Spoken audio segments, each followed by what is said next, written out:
감사합니다.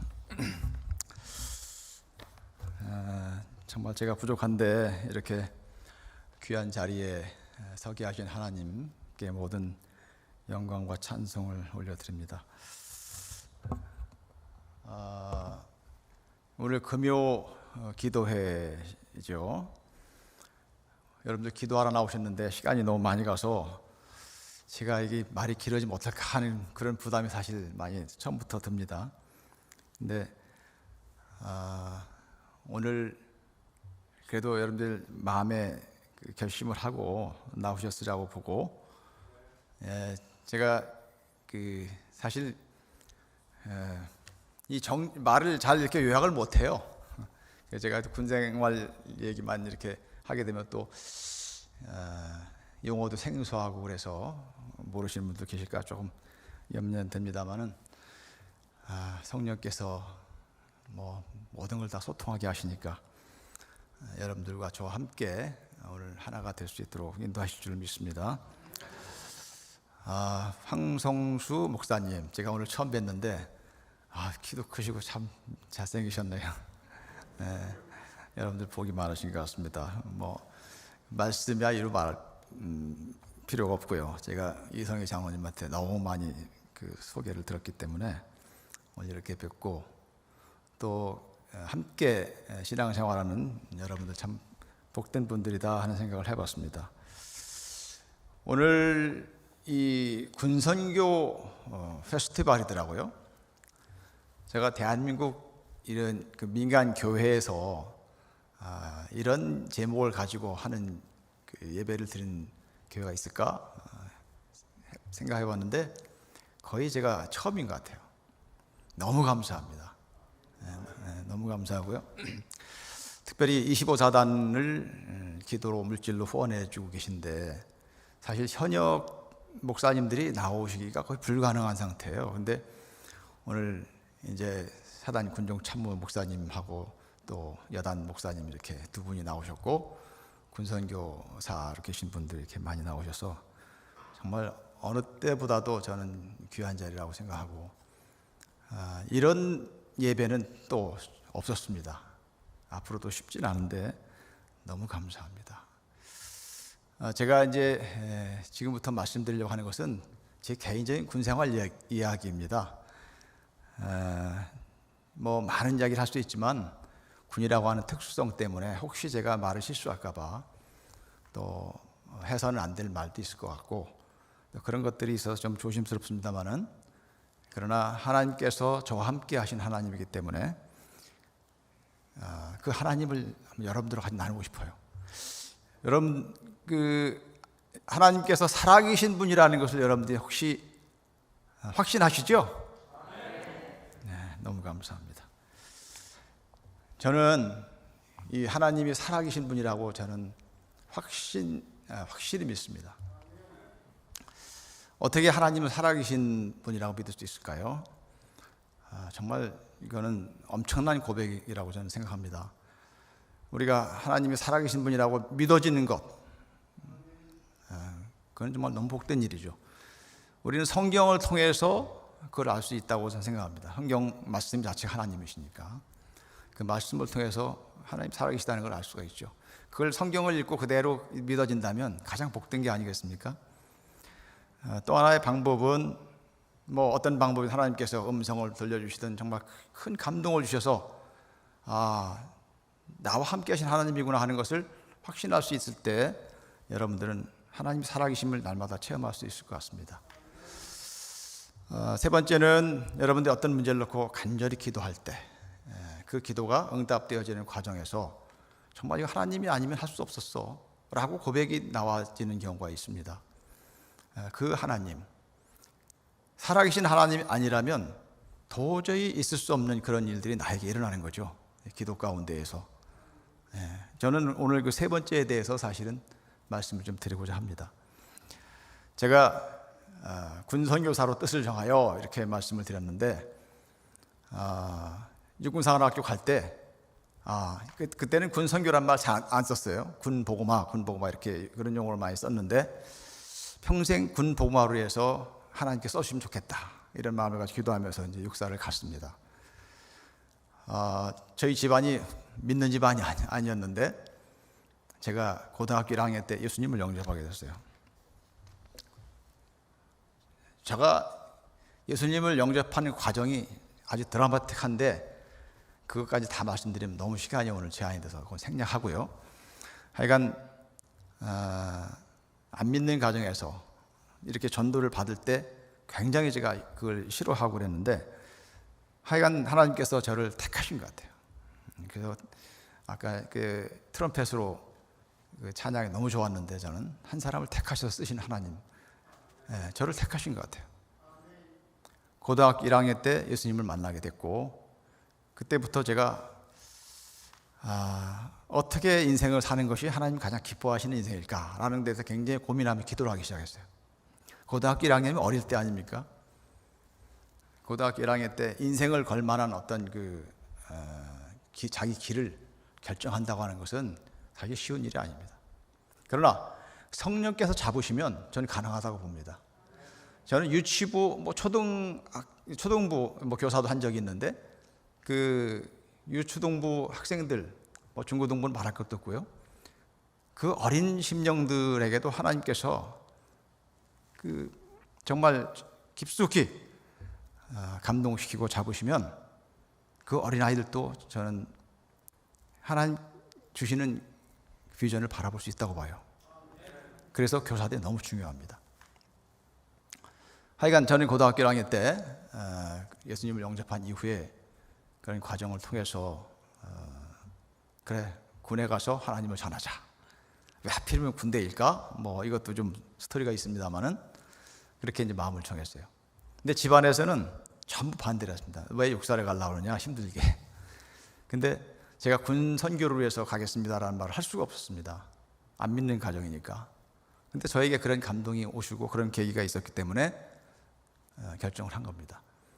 이제 좀 있으면 수능인데 저희는 12월 달에 그때 수능을 봤던 것 같아요. 학력고사.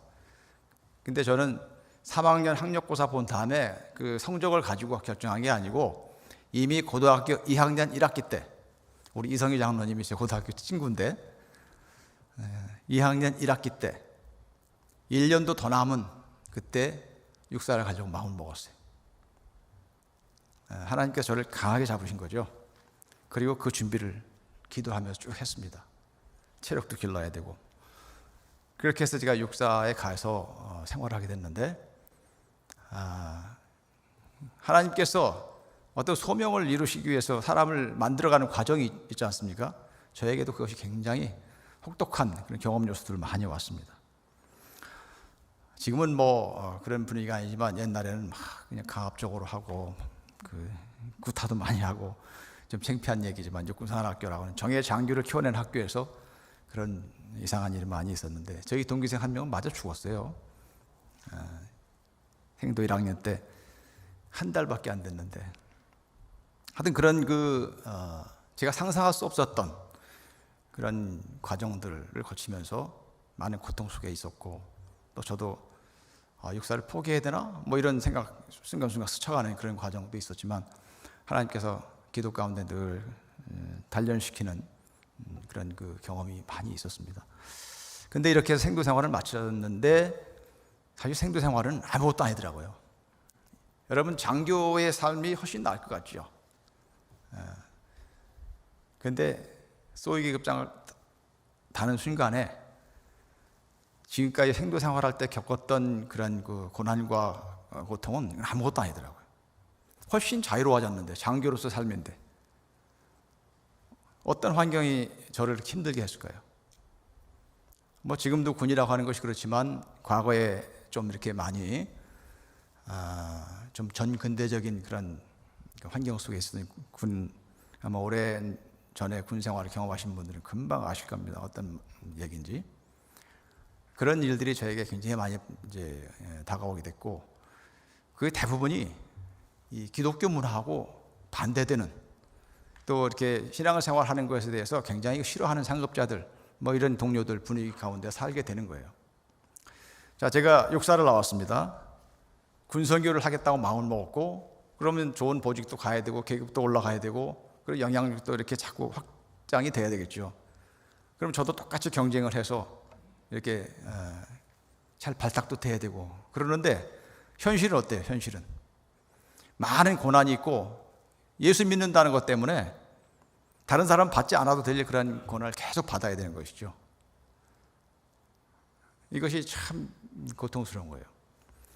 이 1년에 2번씩 전반기, 후반기 이렇게 평정이라고 그러는데 우리 현영 목사님도 오셨지만은 그 상급자로부터 받게 됩니다.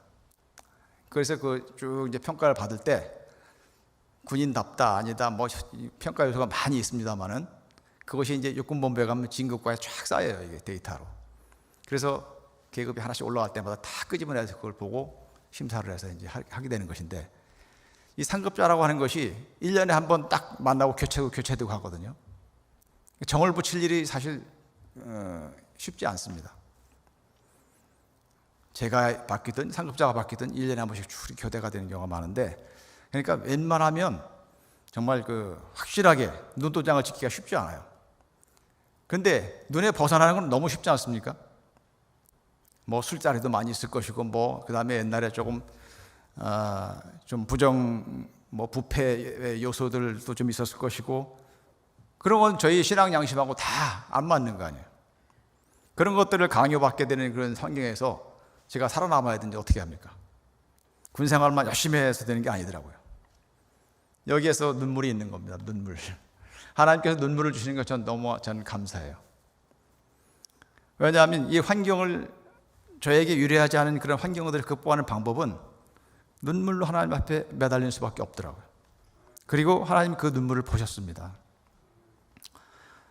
제가 정말 하나님 앞에 엎드려서 기도를 많이 하게 됐는데 제 나름대로 그런 삶을 살면서 이런 기도는 하나님이 참 잘 들어주시는구나 하고 제가 발견한 원리가 있어요. 제 개인적인 겁니다. 한 3가지 정도인데 첫째는 하나님 앞에 겸비하게 엎드리는 게 돼요.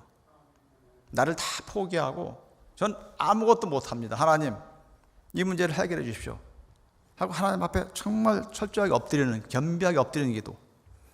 둘째는 하나님 영광을 위해서 구하는 기도. 이거 쉬운 것 같지만 굉장히 어려운 얘기입니다. 3번째는 끝까지 하나님 신뢰하면서 기다리는 기도. 이 3가지에 대해서 제가 잠깐 말씀을 좀 드릴까 합니다. 겸비하게 엎드리는 기도라고 하는 것은 하나님께 전적으로 신뢰하는 거죠. 다니엘이 그런 기도를 많이 했더라고요. 다니엘서 9장 3절을 보면 내가 금식하며 베옷을 입고 죄를 덮어쓰고 주 하나님께 기도하며 간구하기를 결심하고 이런 구절이 있어요. 자기를 겸비하게 낮춘 것이죠. 내가 금식하며 베옷을 입고 죄를 덮어쓰고 또 10장 2절 3절에 보면 다니엘이 새 이래를 작정해서 기도를 하는데 그때 나 다니엘이 새 이래를 슬퍼하며 새 이래가 차기까지 좋은 떡을 먹지 아니하며 고기와 포도주를 입에 대지 아니하며 기름을 바르지 아니했다. 이 세상의 모든 것들, 나에게 좋은 것들 다 포기하고 하나님 앞에 바짝 엎드리는 거예요. 하나님 외에는 중요한 게 아무것도 없는 거죠. 그러한 자세, 그렇게 겸비하게 자기를 낮추는 자세, 그 기도를 하나님이 잘 들어주시는 것 같아요. 금식 기도 얘기가 나왔는데 다니엘이 금식했던 그 기도, 저는 사실 금식 기도 잘 못합니다. 근데 몇 번의 금식 기도를 통해서 정말 놀라운 경험을 많이 하게 됐어요. 여러분들도 금식 기도 더러 해보신 분들 많이 계시라고 봅니다만은 제가 첫 번째 금식 기도는 사관학교 4학년 때 휴가를 받았는데 휴가 첫날부터 오산리 기도원에 가서 금식 기도한다고 3일을 작정하고 갔는데 하루 만에 나왔어요. 하루 만에. 금식 기도는 저하고 안 맞는 체질이라고 생각하고 포기하고 나왔습니다. 너무 배고파서 못하겠더라고요. 그런 기억이 있는데 군생활하면서 정말 많은 그런 어려움 속에서 하나님 앞에 매달릴 때 그 금식 기도에 대한 경험을 하게 됐습니다. 정말 자기를 낮출 수 있는 좋은 것 같아요. 금식 기도는. 그런데 저는 신비주의자는 아닙니다. 근데 제가 체험한 것 중에 금식 기도를 하면서 앞으로 3일쯤 후에 일어날 일을 다 보여주시더라고요. 근데 그 일이 그대로 일어났어요. 뭐 어떤 1대1의 관계가 아니고 1대 다자, 저하고 많은 사람들하고 관련된 일인데 그게 그대로 이루어지더라고요. 정말 놀라운 체험이죠. 이거는 제가 믿음이 연약하기 때문에 하나님께서 아마 저를 그렇게 좀 확실하게 보여주신 것 같아요.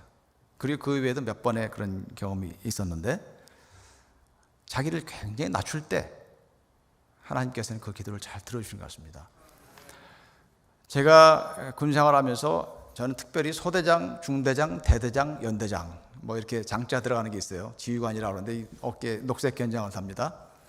그거를 전부 2번씩 하는 특이한 경험을 했습니다. 육군생활 학교를 나온 사람으로서 각 그 제대별로 그 단계별로 지휘관을 2번씩 한 사람은 아마 창군 일에 제가 처음일 거예요. 어떻게 보면 정말 희한한 경우가 있는데, 그 2번씩 하는 게 좋은 일일까요, 나쁜 일일까요? 아멘. 좋은 일이죠. 왜냐하면 제가 군선교류에서 갔기 때문에 제 부하들을 많이 주신 거 아닙니까? 그러니까 그 부하들에게 복음을 전하도록 기회를 많이 주신 거예요. 정말 그거는 특별한 겁니다. 근데 이 지휘관이라고 하는 것이 그렇게 좋은 일만 있느냐? 사실은 위기가 너무 많은 거예요. 다른 사람들은 한 번만 해도 되는 것이니까, 이게 필수 보직 한 번만 하면 되고 나머지 이제 다 참모 보직을 하면 되니까. 그런데 이 한 번의 지휘관을 하면서도 자기 부하들이 많이 죽거든요. 지금이야 뭐 그 안전에 너무 신경도 많이 쓰고 한다고 이제 비난을 받지만은 그 인명 뭐 중지 사상이 있으니까 조심 하는데, 저희가 대대장 할 때, 대대장이면 중령 때인데 부하들이 한 500명 됩니다. 저희가 대대장 할 땐 90년도 초반까지만 해도 1년에 육군에서만 450명이 죽었어요. 병사들이 450명. 어마어마하죠. 지금은 육해공군 해병대 다 포함해서 1년에 한 8, 90명 죽습니다. 다 포함해서. 근데 육군에서만 1년에 한 4, 500명씩 죽었다고 생각해 보세요. 그 가운데 소대장, 중대장, 대대장을 제가 하고 있는데 제 부하들이 언제 죽을지 모르지 않습니까? 여러 가지 사고로. 저는 신앙생활하는 그 사람이기 때문에 신앙 양심상 아주 어려운 훈련, 위험한 훈련도 저는 회피하지 않아요. 오히려 더 실전감 있게 해야 된다고 생각해서 그렇게 부하들 사실 그런 부분은 힘들게 했습니다. 그러니까 다른 사람보다도 그런 사고나 위험에 빠질 확률이 상당히 높다고 저는 생각해요. 이런 상황에서 제가 기댈 수 있는 유일한 길은 하나님밖에 없는 거예요. 하나님 제 부하 안 죽게 해주세요. 제가 이 견장을, 녹색 견장을 다는 부임 첫날부터 저는 교회가 하나님 엎드리는 거예요. 하나님, 제가 지금부터 이런 소대장으로 중대장으로 대대장으로 합니다. 제 부하들 제 임기 동안에 한 사람도 안 죽게 해주세요. 그게 첫 번째 기도였어요. 물론 저의 관심은, 최고의 관심은 제 부하들에게 복음 전하는 겁니다. 복음 전하는 거. 영혼 구원이 첫 번째 관심이에요. 그런데 그게 2번째 기도로 항상 갔어요. 제 부하들이 안 죽어야 복음도 전하고 하니까. 그리고 부하들이 죽으면 어떻게 돼요? 제가 책임을 져야 되지 않습니까? 책임을 지고 징계도 받고 또는 보직 캠도 되고, 그러면 저희 군 생활이 뭐 희망이 없어지는 거죠. 더 이상 많이 올라갈 수 있는 희망도 없어지고. 그러니까 뭐 가능하면 뭐 안전 위주로 해서 뭐 하고 싶지만 그럴 수 없으니까 그저 하나님 앞에 엎드리는 거예요. 제 부하들 안 죽게 해달라고. 그 다음에 영혼 구원하게 해달라고. 사무엘상 2장 6절에 보면 하나님은 죽이기도 하시고 살리기도 하시는 하나님이라고 되어 있는데, 저는 그 하나님을 믿기 때문에 하나님 제 부하들 안 죽게 해주세요. 그만큼 정말 절박한 문제였어요. 자, 제가 소대장, 중대장, 대대장, 뭐 연대장까지 계급별로 제 전임자, 후임자들 다 한두 명씩 다 죽었어요. 이건 어떤 걸 얘기하는 거예요? 저도 늘 그런 가능성 속에, 위험 속에 있었다는 것이죠. 제 후임 소대장은 본인이 죽었어요. 제 육사 1년 후배입니다. 제가 소대장을 물려주고 6개월 후에 제가 늘 다니던 길인데 비무장지대에서 수색정찰하면서 부하가 지뢰를 밟아서 본인은 거기서 죽고 지뢰를 밟은 부하는 허리 밑에는 다 없어졌어요. 근데 그 친구는 아직도 살고 있어요. 그 당시에 김장식 일병인데 늘 그런 위험 속에 있었어요. 제 전임자, 후임자 다. 근데 제 부하들은 제가 한 번이 아니고 2번씩 지휘관을 했다고 말씀드렸는데 그 2번씩 하는 곱하기 2를 하는데도 한 명도 안 죽었다는 거예요. 이거는 하나님께서 하신 거죠. 그거 뭐 여러분들 대수롭지 않다고 생각할지 모르지만 이건 우연이 아닙니다. 제 옆에 부대에서는 차가 옆으로 쓰러지기만 해도 죽는데 저희는 계곡에서 몇 바퀴 굴러도 안 죽더라고요. 지금 이렇게 웃으면서 말씀드릴 수 있지만 정말 많은 일이 있었습니다. 근데 정말 저희 부하들은 한 사람도 죽질 않았다는 거예요. 너무 감사하죠. 너무 감사합니다. 이거 하나님께서 하신 거죠. 내가 할 수 없는 거니까 하나님께 맡기는 거예요. 제가 2002년도 3월 18일 날 일은 잊어버릴 수가 없습니다. 제가 연대장으로 부임을 했어요. 그 전해 제가 일부러 육군본부에서 얘기를 해서 가장 최전방으로 보내달라고 그랬습니다. 다른 사람들은 안 가려고 그러죠. 대령이나 됐는데 제가 자원해서 간 곳이 강원도 양구에서 한참 들어간 그 철책 부대에 갔는데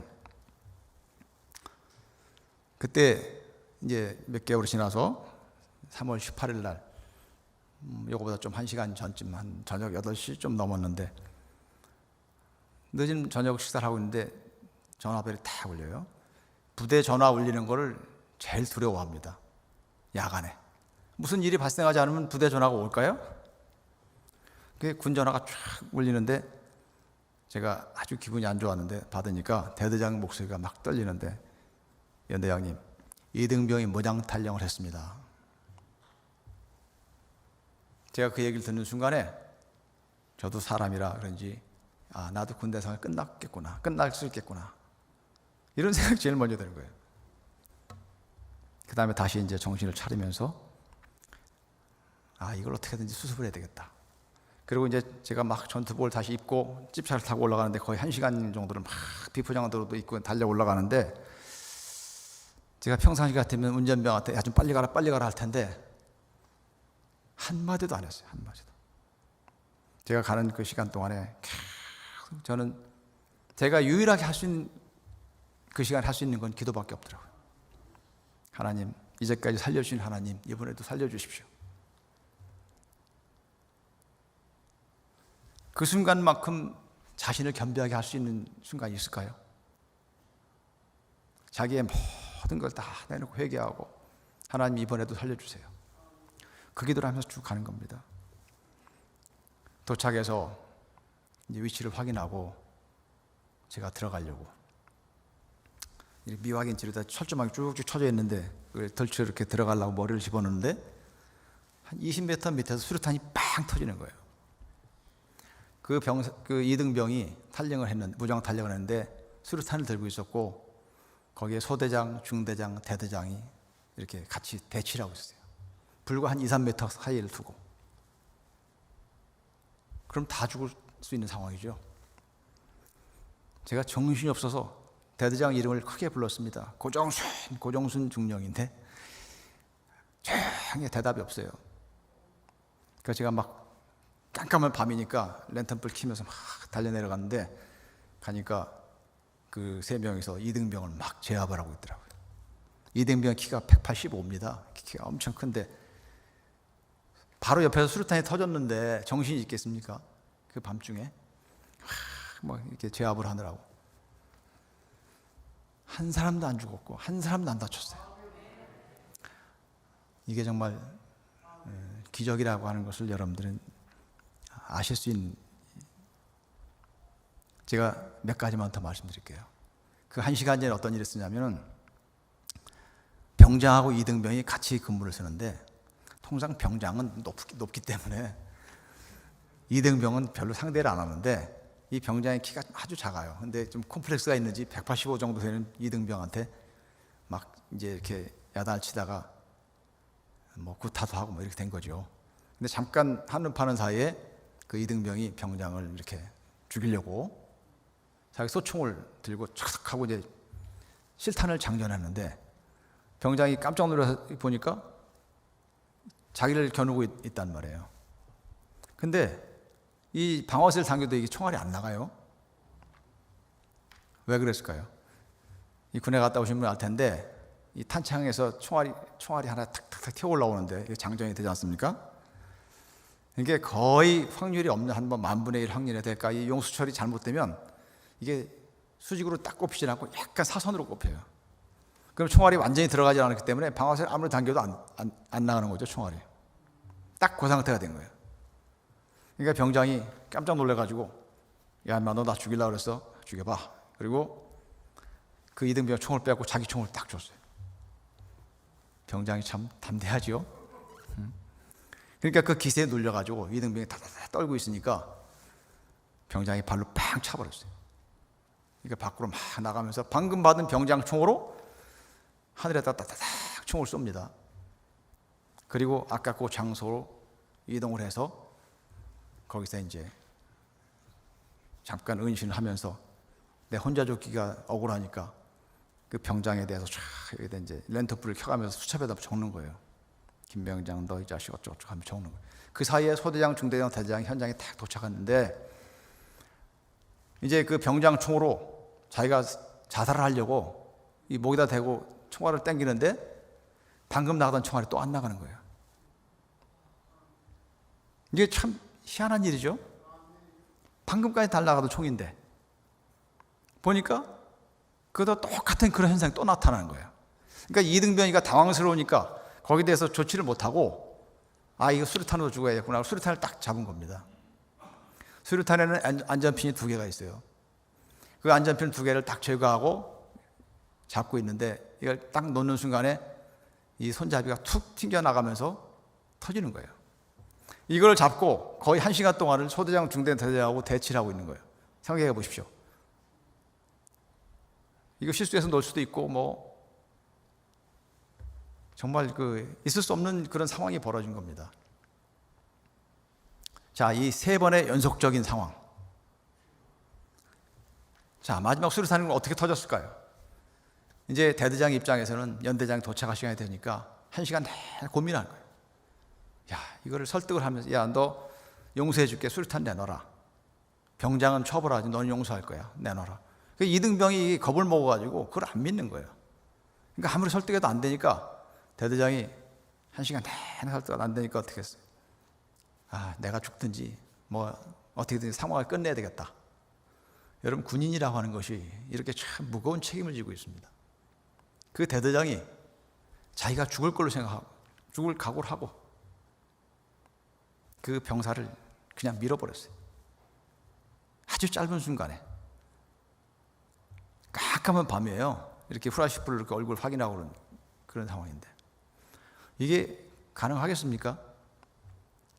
육군사관학교 가면 강제구소령 동상이 있습니다. 월남 파병할 때 중대장으로 부하들을 수류탄 훈련을 시키면서 훈련을 투척을 하는데 수류탄이 뒤로 빠져가지고 부하들 앞에 떨어지니까 강제구소령이 그 당시에 대위가 그걸 다 끌어안고 본인이 죽고 부하들을 살린 거예요. 이거 굉장히 어렵지만 저는 육군사관학교를 나온 대위 정도면 가능하다고 저는 봅니다. 그거는 4년 내내 훈련을 받은 것이고 그런 책임감이 있으니까 그런 절체절명의 상황에서는 정말 조건반사적인 행동이 나올 수 있다고 저는 보는 사람이에요. 근데 그 대대장은 이미 결혼해서 애들이 만큼 자란 40이 넘는 그 대대장 중령인데 자, 내가 이러다 일이 잘못해서 죽으면 어떻게 되지? 내 아내는 어떻게 되지? 아이들은 어떻게 되지? 수많은 고민이 있잖아요. 그 고민, 1시간 내내 고민을 하다가 그래도 내가 해야지 라고 하는 결론을 내는 거는 참 무모하지만 굉장히 군인다운 것이죠.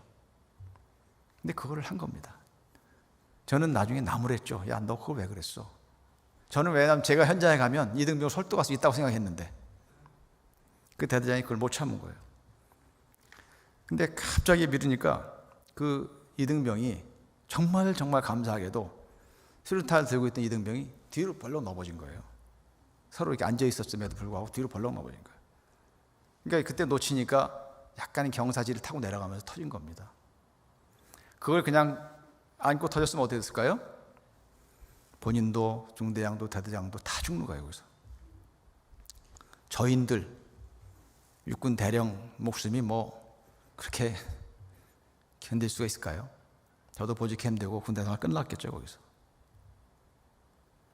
1시간 내에 이런 3건의 그 상황이 연속적으로 발생했는데 그 중에 한 개만 잘못됐어도 누가 죽든지 이런 일이 벌어졌어야 맞아요. 근데 그걸 3번을 다 피해가게 하셨어요. 저는 그 일이 있은 이후에 도대체 하나님 왜 이런 일을 만드셨을까? 하나님이 이를 허락하셨을까? 거기에 대해서 고민하며 기도를 하기 시작했습니다. 근데 며칠 후에 정말 놀라운 얘기를 들었어요. 여기 오늘 여단 목사님이 와 계신데 그때는 저희 연대라고 그러는데 저희 연대에 목사님이 대위 목사님이 있었어요. 초임 목사님인데 대위예요, 그 당시. 근데 그분이 연대 부임해서 보니까 뭐 인접부대에서 막 사고가 나서 죽어가는데 우리 연대도 그런 사고 언제 날지 모르는 게 불안한 거예요. 목사님 늘 부대를 위해서 기도하시는 분인데 혹시 그런 사고가 나면 내가 기도를 좀 덜 해서 그런가 하고 자격지심이 생길 수 있는 거 아니에요. 그러니까 목사님이 막 기도를 하면서 서울에 있는 조그만 한 150명 정도 모이는 작은 교회에 평상시 알고 지내는 목사님께 전화를 했습니다. 목사님, 제가 이게 전방에 부임했는데 와보니까 이러이러한 일이 너무 많고 그래서 우리 연대를 위해서 기도해 주십시오. 우리 연대장을 위해서 기도해 주십시오. 제가 66년대예요.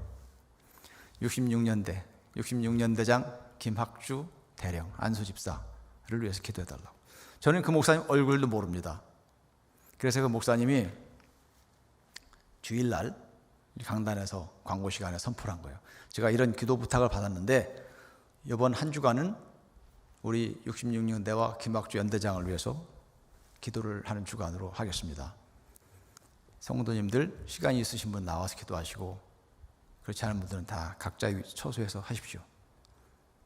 생전 듣도 보도 못한 그분들이 저를 위해서 그리고 저희 연대를 위해서 기도를 하는 거예요. 한 주간에. 그 주간에 그런 일이 벌어진 거예요. 저는 정말 깜짝 놀랐습니다. 퍼즐이 쫙쫙 맞춰지죠. 야, 참 여러분들 중보 기도를 많이 하실 텐데 기도의 위력이라고 하는 것이 정말 놀랍더라고요. 어떤 분들한테 기도 부탁을 받으면 여러분들 거기에 대해서 형식적으로 하지 마세요. 기도하겠다고 마음먹었으면 정말 기도해 주시고 그 기도의 힘이 얼마나 큰지 모릅니다. 자기 자신을 겸비하게 낮추는 기도에 대해서 말씀드렸죠. 두 번째는 하나님 영광을 위해서 구하는 기도입니다. 이게 이제 조금 있으면 수능도 있고 뭐 대학 입학 시험 뭐 등등 해서 있을 텐데 새벽 기도 많이 나오죠. 학부모들. 군대도 마찬가지입니다. 진급 처리되면 뭐 교회가 꽉꽉 차죠.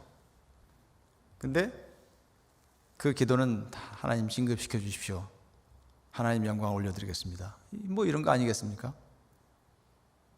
근데 진급 발표가 딱 끝나고 나면 교회가 텅 비는 거예요. 왜 비울까요? 진급된 사람은 내가 잘나서 된 것으로 착각하기 시작하고 하나님이 필요 없어진 그 순간부터 진급이 안 된 사람은 내 이 작은 기도도 안 들어주시는 하나님 내가 믿을 필요가 있을까? 이런 거예요. 실제로 그런 사람을 봤어요. 육사 후배 중에 중령인데 대령이 떨어지니까 그 말을 하고 떠나버리더라고요. 아주 신앙생활 열심히 잘했던 친구인데 하나님이 내가 이렇게 신앙생활을 하면서 군에서 군성교를 하려고 마음먹고 있는 왜 내 기도를 안 들어주실까? 하나님이 없나 봐. 이렇게 하고 떠나버리더라고요. 물론 몇 년 후에 방황하다가 다시 돌아왔습니다. 다행히. 그러니까 하나님 영광으로 해서 구하는 기도라는 게 사실은 그렇게 말같이 쉬운 게 아니에요. 제가 뭐 많은 우여곡절이 있었지만 이 장군 진급할 때 말씀을 좀 드리고 싶습니다. 2004년도에 제가 이제 대령으로서 근무를 하면서 장군 진급 심사를 들어가게 됐는데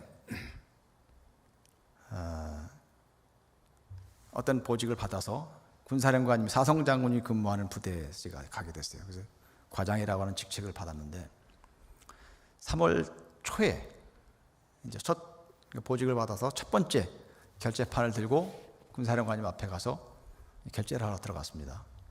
첫 대면 결제예요.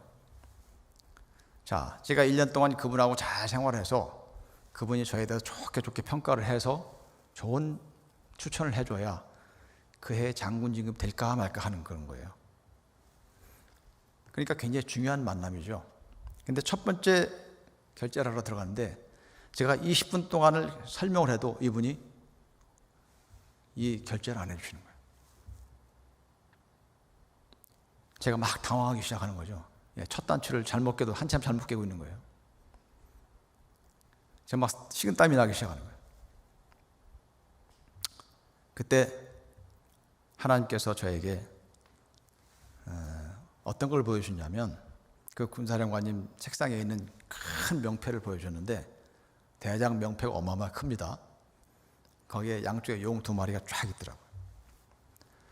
저는 그때까지 뭐 용이 사탄의 상징이냐 하는 그런 얘기들을 하지만 별로 그렇게 그런 문제에 대해서 깊이 생각해 본 적이 없어요. 근데 막 식은땀 흘리면서 제가 당황하는 순간에 20분이라는 시간이 확 지나갔는데 그 순간에 그걸 딱 보여주신 거예요. 그러면서 저한테 어떤 말씀을 주셨냐면, 야, 너 이거 군사령관 대장 계급장 의지하고 있어? 너 그 대장이 너 장군 진급 시킬 줄 알아? 어마어마한 깨달음을 주신 거예요, 저에게. 그분하고 첫 만남에서. 그것을 저한테 알려주시려고 저를 그렇게 식은땀을 흘리게 만든 거예요. 진급이라고 하는 것은 하나님이 시키시면 의미가 있는 거고 그렇지 않으면 의미가 없는 거야. 네가 왜 사람을 의지해? 하는 걸 저한테 막 알려준 거예요. 그래서 제가 정말 회개를 하는 마음으로 이제 나왔는데 그분이 결국 사인을 안 해주시더라고요. 그분은 어떻게 생각했을까요? 이 자식 실력 없는 놈이네 이렇게 생각하실 거고, 저는 야, 사성장군이 됐으면서 그 정도는 알아먹어야지 그 정도도 몰랐던 나 이런 생각을 했을 거고, 서로가 이제 다른 얘기죠. 그 다음부터는 제가 누구를 위해서 기도하기 시작했냐면 새벽마다 우리 군사령관님을 위해서 기도하는 거예요. 하나님, 우리 군사령관님 구원해 주십시오.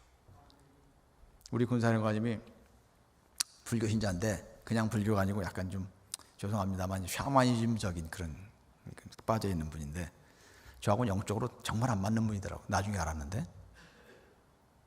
늘 그 군사령관님의 기도가 1번입니다. 그리고 다음부터는 결제판을 들고 올라갈 때는 탁 손을 놓고 기도하는 거예요. 하나님, 제가 가서 보고를 잘하게 해주세요. 그리고 군사령관님 기분 좋게 탁 사인하게 해주세요. 어린애 같은 기도죠? 근데 제가 그렇게 기도를 했습니다. 제가 나중에 이제 장군 진급이 됐는데 그 다음에 어떤 책을 보게 됐냐면 그 다음 해 김하중 대사님이 쓴 하나님의 대사라고 하는 책이 있죠. 그 많이 다 읽어보셨을 텐데 1권, 2권 뭐 있습니다만 제가 1권을 그때 읽게 됐는데 거기에 똑같은 얘기가 나오더라고요. 김하중 대사께서 청와대 수석비서관으로 근무할 때 대통령한테 재가를 받으러 들어가면 항상 거기 손을 얹고 기도하고 하는 거예요.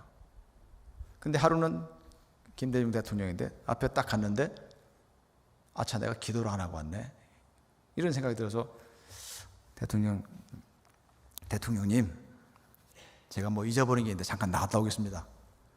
그렇게 하고 문 밖에 나가서 기도를 하고 다시 들어갔다고 하는 고백이 거기 나와요.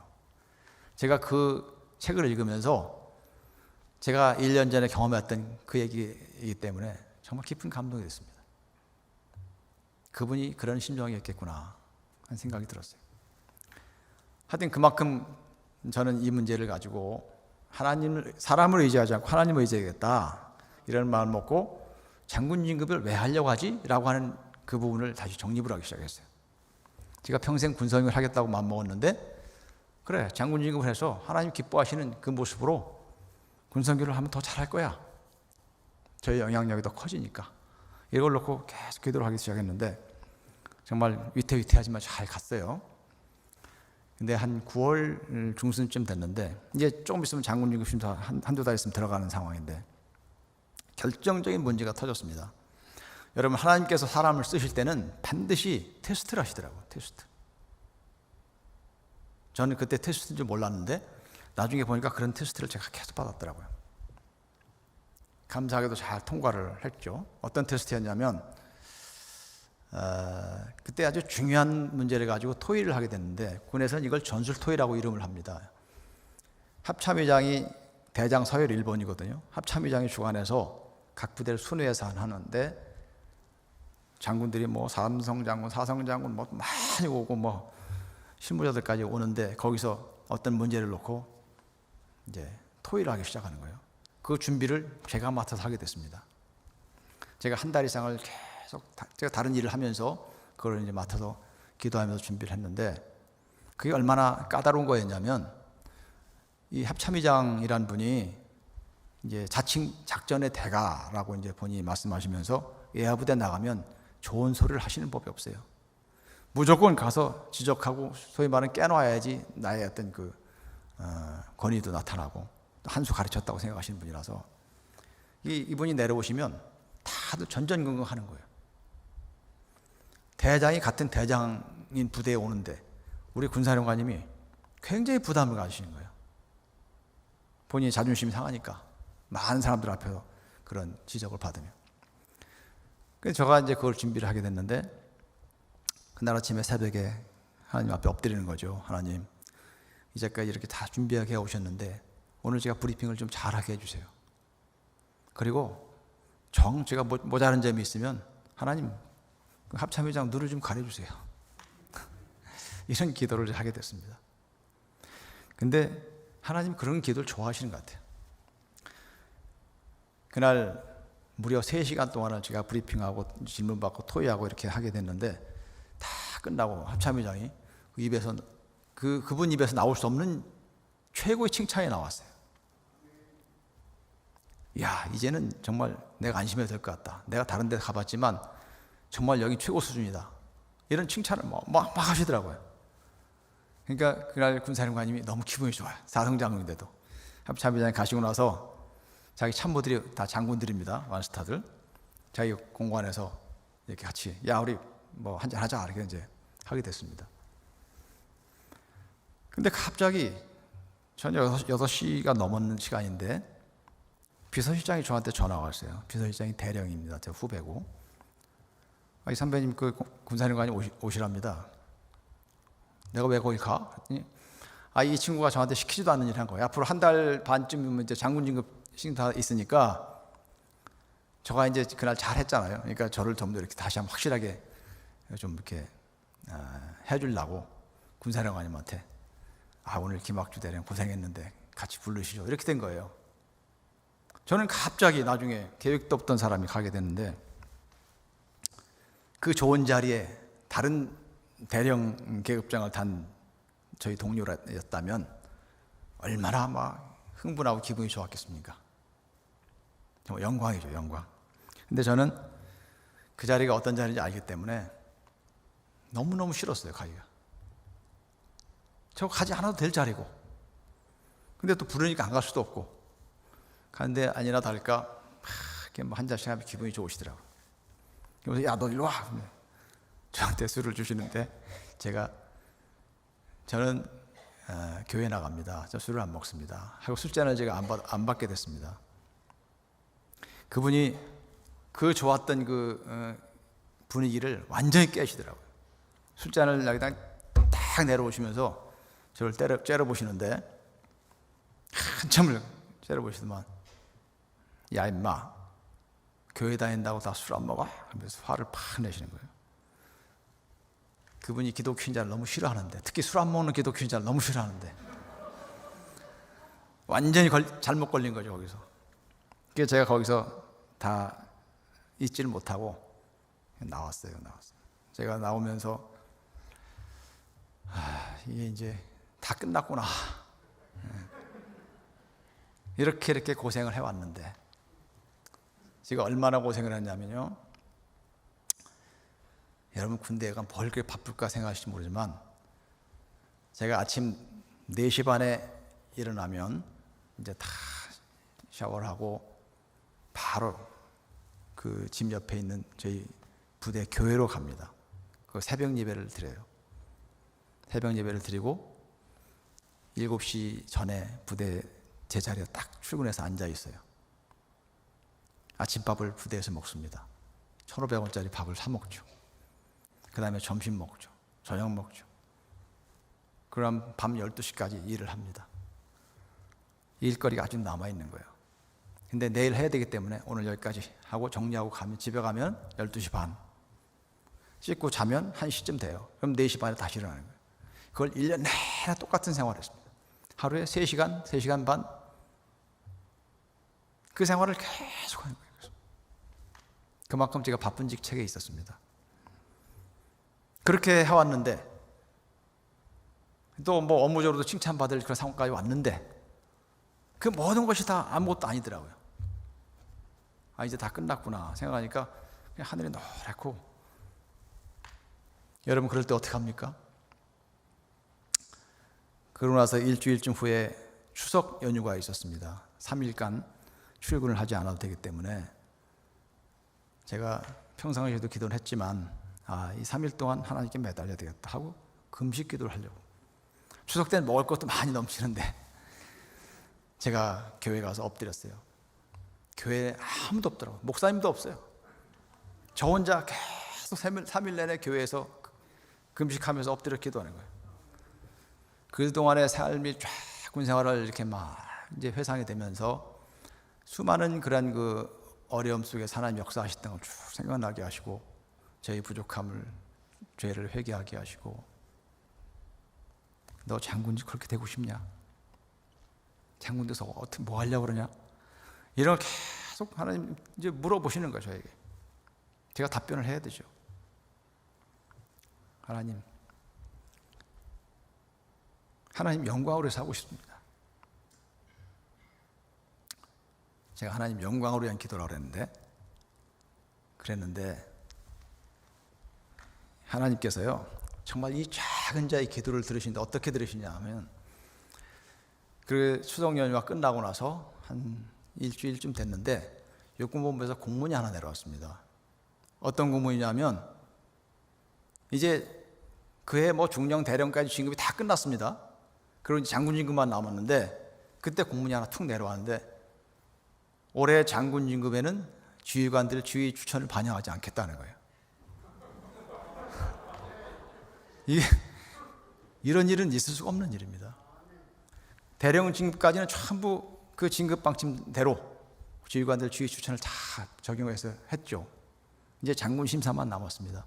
심사를 육군본부에서 진급 심사를 할 때는 이제 경력을 봐요. 경력. 그 사람이 해야 될 필수 경력을 했느냐.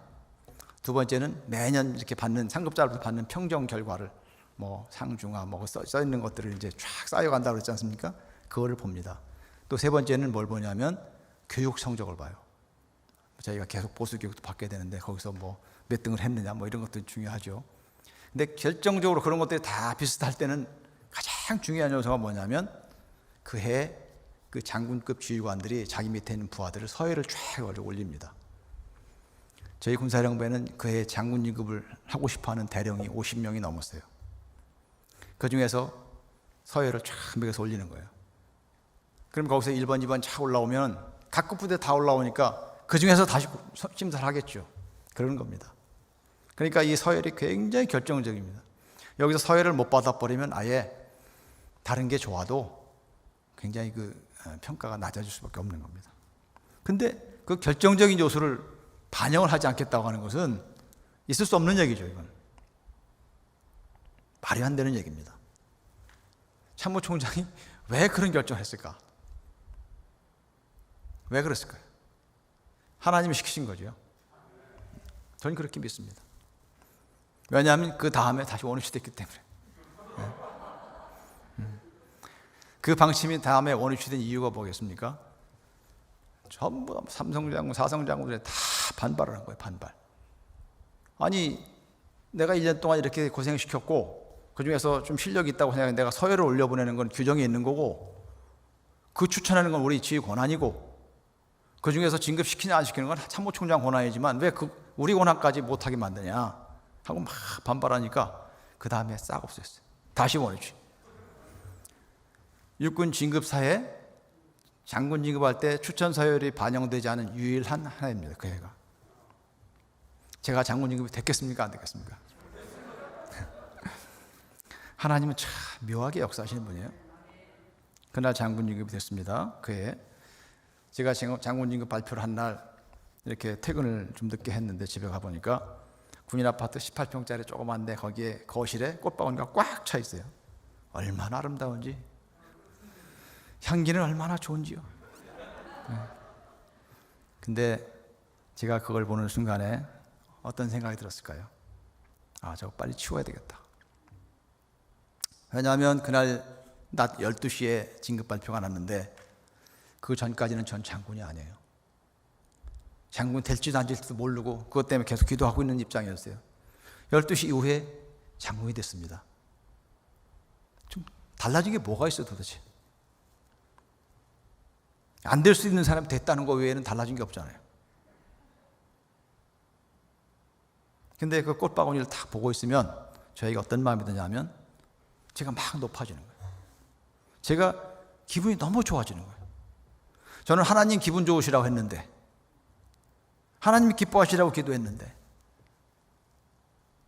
하나님은 저 뒤로 가고 제가 너무 기분이 좋고 제가 기뻐하고 있는 거예요.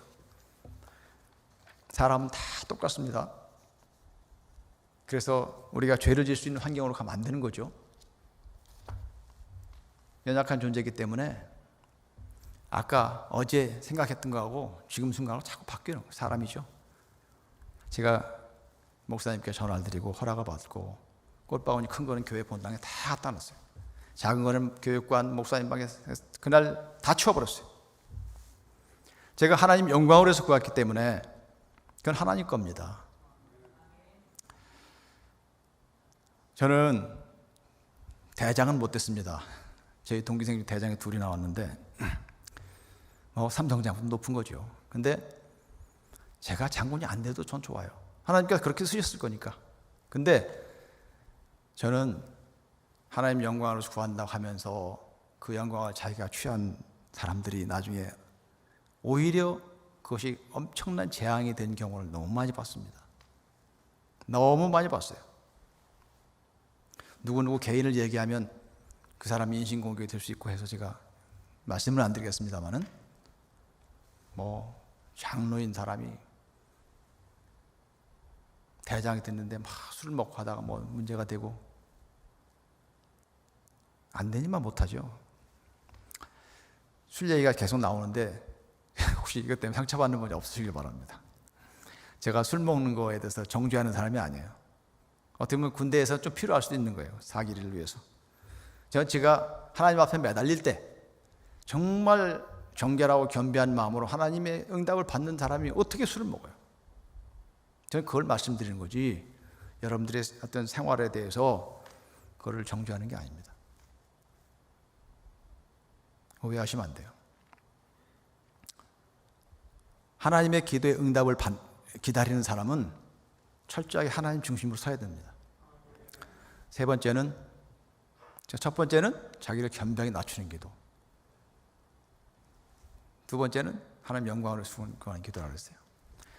첫 번째 그 기도에 제가 좀 놓친 게 있는데 그렇게 겸비하게 낮추니까 하나님께서 어떻게 응답하셨냐면 그 9장 23절에 보니까 곧 내가 기도를 시작할 쯤에 명령이 내렸으므로 내게 알리러 왔느니라 하나님 그렇게 말씀하시더라고요.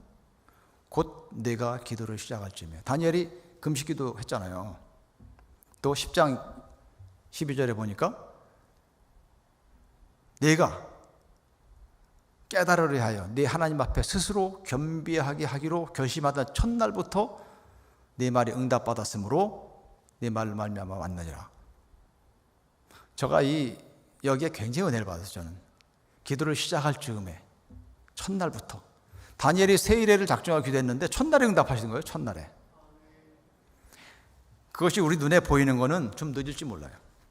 근데 하나님은 벌써 들어주신 거예요. 첫날 그 순간부터. 왜 그렇습니까? 우리의 마음 중심을 보셨기 때문에. 하나님이 우리하고 거래하시는 분이 아니죠. 3일간 금식기도 했으니까, 40일간 금식기도 했으니까 들어줄 거야. 그 겸비한 마음을 보시는 거지, 그걸 했기 때문에 라고 그 거래하시는 분은 아니라는 겁니다. 저는 그 원리를 깨달았어요. 그렇구나. 하나님의 마음이 중심, 정말 하나님만 바라보는 중심을 보시는구나. 그 마음 중심이, 그 마음 밭이 중요하다는 거예요. 저는 그 말씀에 너무 큰 은혜가 되더라고요.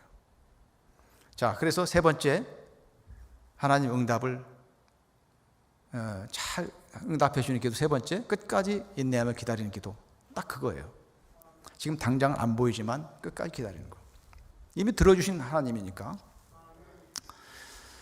제가 만 15년을 기도해서 응답된 게 있습니다. 어떤 기도였을까요? 제가 소령 때 육군사관학교에서 근무를 하게 됐는데, 육사의 훈육관으로 근무를 하면서 사관생도들에게, 제 후배들에게 하나님을 전하게 됐어요. 정말 한 영혼이 중요하기 때문에, 아까 계속 나오지 않습니까? 한 사람 한 사람, 하나님 택하신 한 사람이 엄청나게 중요하기 때문에 그 생도들에게 복음을 전하기를 정말 제가 소망했어요. 근데 하나님이 저에게 육사를 가게 해주셨어요. 너무 감사하죠. 2년 동안 생도들을 계속 복음을 전하고 이렇게 하게 됐는데, 제가 끝날 무렵에 생도대장, 완스타 생도대장이 부임을 했어요. 다른 분이. 그 생도대장께서 생도 규정을 이렇게 보시더니, 야, 이게 생도 규정 중에 이 의무 종교행사라고 하는 조항이 있는데 왜 생도들에게 종교를 강요하냐? 그분도 안수집사였는데 그 당시에. 이게 큰 문제입니다. 그러니까 이게 우리 믿음이 있는 사람들이 아닌 거예요. 겉으로는 일견 아주 옳은 말처럼 보이지 않습니까? 왜 종교를 강요하냐? 그래서 의무 종교행사라는 용어를 자율 종교행사로 딱 그 하나를 바꿨어요. 자율. 단어 하나를 바꿨습니다. 가도 좋고 안 가도 좋고 네 마음대로 해, 이겁니다. 그 전까지는 어떻게 했을까요? 주일날, 주말에는 외출방 나가니까 그건 강제할 수 없으니까 매주 수요일날 기천불, 지금은 원별교가 4개인데 기천불 중에 반드시 전생도가 가서 종교 행사를 해야 돼요. 우리 교회로 말하면, 기독교로 말하면 예배를 드려야 돼요. 우리 예배당에 500명, 600명 이상의 생도들이 꽉 차고 예배를 드립니다. 매주 수요일날. 어떻습니까? 믿음은 들음에서 나죠? 네. 믿음이 있는 사람이 얼마나 있을까요? 그 자리에. 그 예배를 자꾸 참석해서 오기라도 와서 하나님 말씀 듣게 되면 그 믿음이 자라는 거예요. 그런데 그 기회를 원천적으로 박탈한 거죠. 전 그렇게 생각했습니다. 생도들의 삶을 돌아보면 금방 이해가 갑니다. 지금은 성적으로 태교를 안 시키지만 저희 때만 해도 성적으로 너무 많이 태교당했어요. 제가 353명 저희 동기생들이 들어갔는데 296명이 졸업했고 한 60명 정도 퇴교당한 사람들은 거의 대부분 성적으로 나갔어요. 6개월에 한 번씩 정산해서 내보냅니다. 한 학기씩 끝날 때마다. 제가 훈육관을 할 때 그 소령 그 당시에 2학년 1학기 동안 다른 과목도 있지만 물리 과목 하나 가지고 47기 생도들이 13명이 퇴교당했어요. 성적이 미달돼가지고. 제가 물리과 교수를 찾아갔습니다.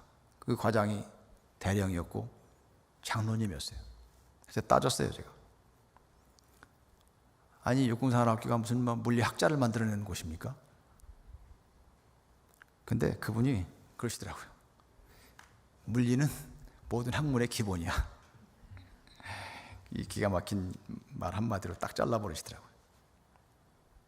그 사람들 다 퇴교당했어요.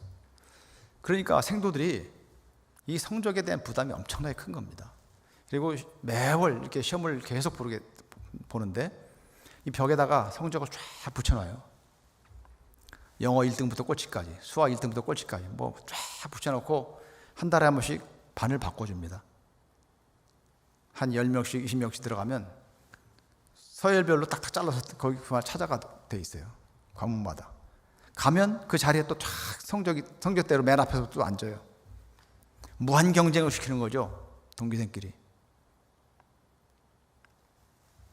그러다 보니까 생도들이 정말 이 공부하는데 노이로제 걸리고 리포터 내야 되고 또 내후반에 오면 또 내무생활도 해야 되고 뭐 정신이 없는 거죠. 그런 사람들이 다른 사람들 다 가서 도서관에 공부하고 있는데 얼마나 신앙이 좋다고 1시간 이상 교회 가서 예배드리고 있겠습니까? 정말 몇 명 외에는 없는 거죠. 한 30명? 500~600명 모이던 인원이 제가 그걸 보고 너무 참담해가지고 충격을 받아가지고 제가 그때부터 보직을 마치고 야전으로 가면서 어떤 기도를 했을까요? 하나님, 저 나중에 여기서 생도대장으로 보내주십시오. 제가 생도 규정을 다시 바꿔서 생도 신앙교육을 시키겠습니다. 이 기도를 제가 소령 때부터 시작을 하게 됐어요. 그리고 정확하게 15년 후에 그 기도가 이루어졌습니다. 이거는 기적이에요, 기적. 제가 매일 하루도 안 빼고 기도했거든요. 왜 기적이냐면요, 우선 생도대장은 자기 동기생 중에서 우선 선두그룹으로 가야 됩니다. 왜냐하면 생도들에게 직접적인 영향을 미치기 때문에 생도들한테는 거의 우상과 같은 아주 존경과 존중을 받는 그런 자리예요. 육사를 나와서 생도대장을 다 하고 싶어 하죠, 사람들이. 자기 경력에는 큰 도움이 안 돼요, 사실은.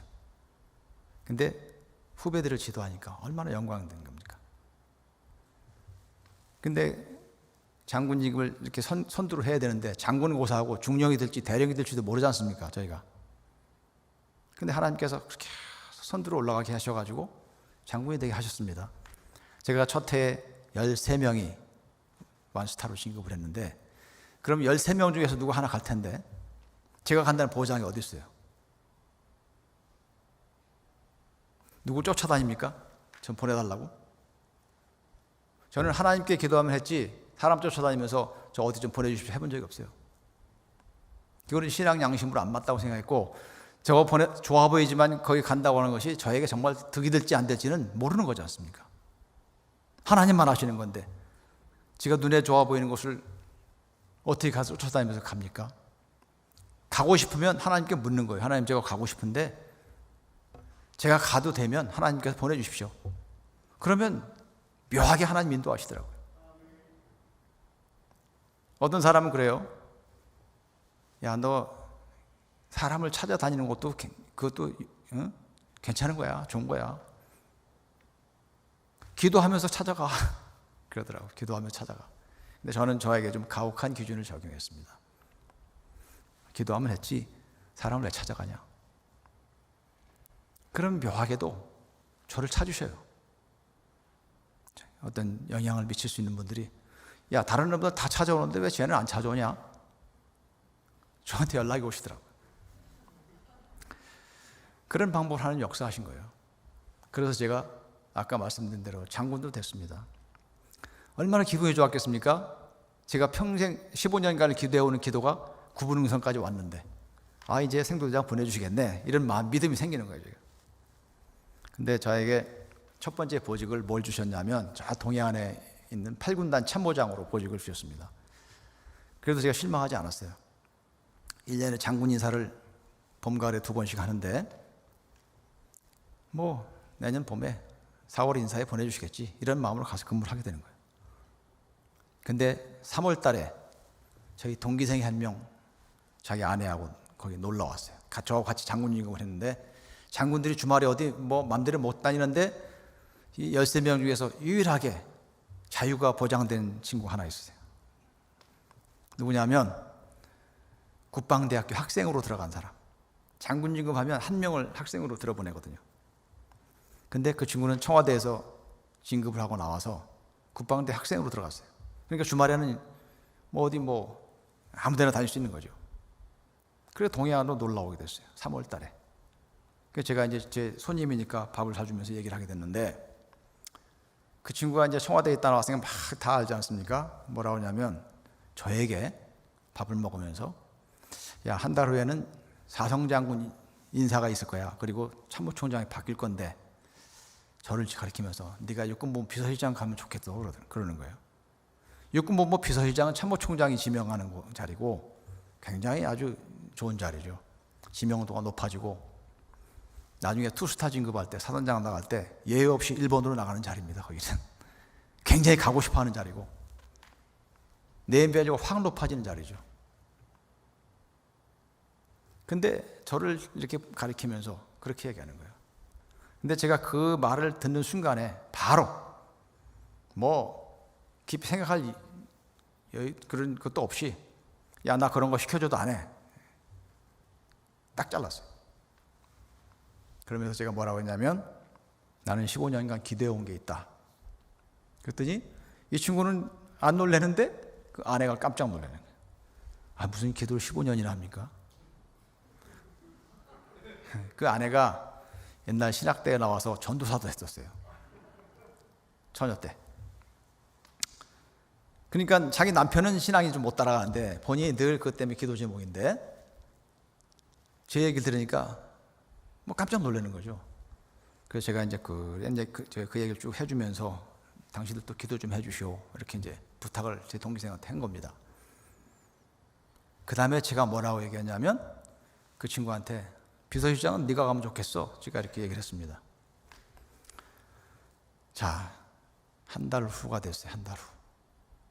저희들끼리 농담으로 이렇게 네가 해라 이렇게 인사를 했죠. 한 달이 됐습니다. 정말 참모총장이 바뀌게 됐어요. 그 참모총장님이 김장수 장군이신데 여러분 아시겠죠? 옛날에 국방부 장관도 하시고 그분이 어떤 장교를 통해서 저에게 연락이 왔어요. 뭐 하라고요? 비서실장 하라고. 제가 8군단 참모자 하라고 했는데 제가 뭐라고 했겠습니까? 그 장교에게 야, 나 안 한다고 말씀드려라. 이게 말이 안 되는 소리죠. 예? 아, 제가 그걸 어떻게 말씀드립니까? 그래도 말씀드려. 제가 안 한다고 말씀드렸어요. 그분이 굉장히 언짢은 거예요. 그래? 사람들한테 이제 제가 비서실장 적임자라고 보고를 받으셨으니까 했겠지만 저는 모르시는 분인데 야, 그 자식은 도대체 어떤 놈이야? 비서실장을 마다하는 놈이 있어? 하기 싫으면 간두라래. 이렇게 해서 제가 안 가게 됐습니다. 누가 갔을까요? 그렇죠. 굉장히 빠르시네. 그 친구가 가게 됐어요. 저희가 한 달 전에 밥 먹으면서 농담으로 인사한 거 그대로 된 거예요. 그 친구는 아직도 제가 먼저 지명된 걸 모릅니다. 제가 얘기를 안 했기 때문에. 그 친구가 명령이 나더라고요. 저는 그래도 실망하지 않았습니다. 10월에 보내주시겠지. 육사 행도대장 안 바뀌었으니까. 하나님이 이런 테스트를 하시는 거예요. 테스트를 하시고 정말 감사하게도 제가 통과를 했지 않습니까? 그 다음에 어떤 선물을 주십니까? 6월 달에 됐어요. 6월 달. 장군 인사 중간. 아직도 한 몇 개월 남았어요. 4개월 정도 남았는데 6월 중순경에 갑자기 명령이 내려왔는데 김학주 육사 행도대장. 도대체 이게 어떻게 된 일일까? 장군 한 사람이 명령이 단독으로 내려오는 경우는 한 6, 7년에 한 명 있을까 말까 한 거예요. 왜 그러냐면 이제 막 전역을 하고 새로 장군이 들어오면 그 자리를 채우면서 계속 이렇게 그 맞물리 인사를 하기 때문에 항상 정기 인사에 다 이거 돌립니다. 근데 간혹 어떤 문제가 발생하면 그렇게 이제 한 사람 인사를 하는데 그때 노무현 정부 이제 첫 해에 이 국방 개혁을 하면서 국방 개혁 TF가 만들어지면서 제 전임 생도대장이 거기에 TF장으로 갑자기 뽑혀가게 된 거예요. 그러니까 공석이 됐죠. 야전에 있는 사람 저희들이 알 리가 없는 거예요. 그게. 다 정책부서 지들끼리 하는 얘기니까. 근데 갑자기 제가 후임자로 명령이 났다 그러는데 정말 너무 감사하고 놀라면서도 이게 어떻게 된 일인가 궁금한 거예요. 그래서 저는 그냥 신나서 간 거죠. 하나님께서 들어주셨으니까. 정말 하나님 감사하다 갔는데 가서 부임을 해서 한 2달 후에 제가 육군본부를 방문할 기회가 생겨서 제 친구니까 비서실장 양반에 가게 됐습니다. 그랬더니 그 친구가 웃으면서 저한테 뭐라 하냐, 야, 너 생도대장 어떻게 간지 알아? 그러는 거예요. 어떻게 가긴 너희들 기도해 줬잖아. 하나님께서 그 기도를 들어주신 거잖아. 그렇게 얘기를 했더니 그건 맞는데 하면서 그때 비로소 얘기를 하는데, 야, 어느 날 아침에 인사참모부장이 내 방에 왔더라. 7시 반에. 인사참모부장은 누굽니까? 장군 인사를 하는 사람이고 투스타입니다. 그리고 육군에 많은 사고들이 있으니까 그 사고를 처리하는 담당자인데, 참모총장이 7시 40분에 출근을 하는데 7시 반에 그 양반이 와서 시간이 한 10분 남으니까 비서실장 방으로 들어온 거예요. 바로 옆에 방이니까. 그러니까 비서실장이 깜짝 놀라는 거죠. 아니, 무슨 사고 났습니까? 그러니까, 아니야, 그게 아니고 육사 생도대장 후임자 결제 마테리얼을 갖고 왔어. 누군데요? 보니까 제 이름이 있는 게 아니에요. 거기에 제 선배들 이름이 3명이 3배수로 추천이 되는데 참모총장이 동그라미 치면 되니까 선배들 이름이 있는 거예요. 그러니까 그 친구가 뭐라 하냐면, 아니, 저희 동기생도 많은데 선배가 또 합니까? 비서실장 세죠? 비서실장이 그렇게 셉니다. 이게 원스타인데 투스타 선배님한테 그러는 거예요. 그러니까 누구 적임자 있어? 하고 물어봤죠. 3월 달부터 저를 위해서 기도하고 있었죠? 그 부부가 3개월 동안 제 이름이 바로 나왔겠죠. 바로. 아이, 그래, 김학주 장군이 있는데 적임자입니다. 그래? 알아서 바꿔올게. 바로 내려가서 10분 만에 다시 기안해가지고 올라와서 참모총장 출근하자마자 결제받아 하고 쭉 내려온 거예요. 정말 하나님 이런 분입니다. 네. 기가 막힌 시나리오를 쓰고 계신 거예요. 제 기도 하나를 들어주시기 위해서 그 동의안까지 제 동기생을 3개월 전에 붙여서 그 친구를 비서실장 가게 하시고 저는 테스트를 다 통과하게 하시고, 얼마나 감사합니까? 완벽하신 분이죠, 하나님은. 우리가 하나님의 속성을 그렇게 완전하시고 정말 우리를 위해서 일하신 분이라고 하는 것, 그리고 그 사람을 이렇게 만들어 쓰신다고 하는 사실을 알게 된다면 하나님 앞에 엎드리지 않을 수가 없는 거예요.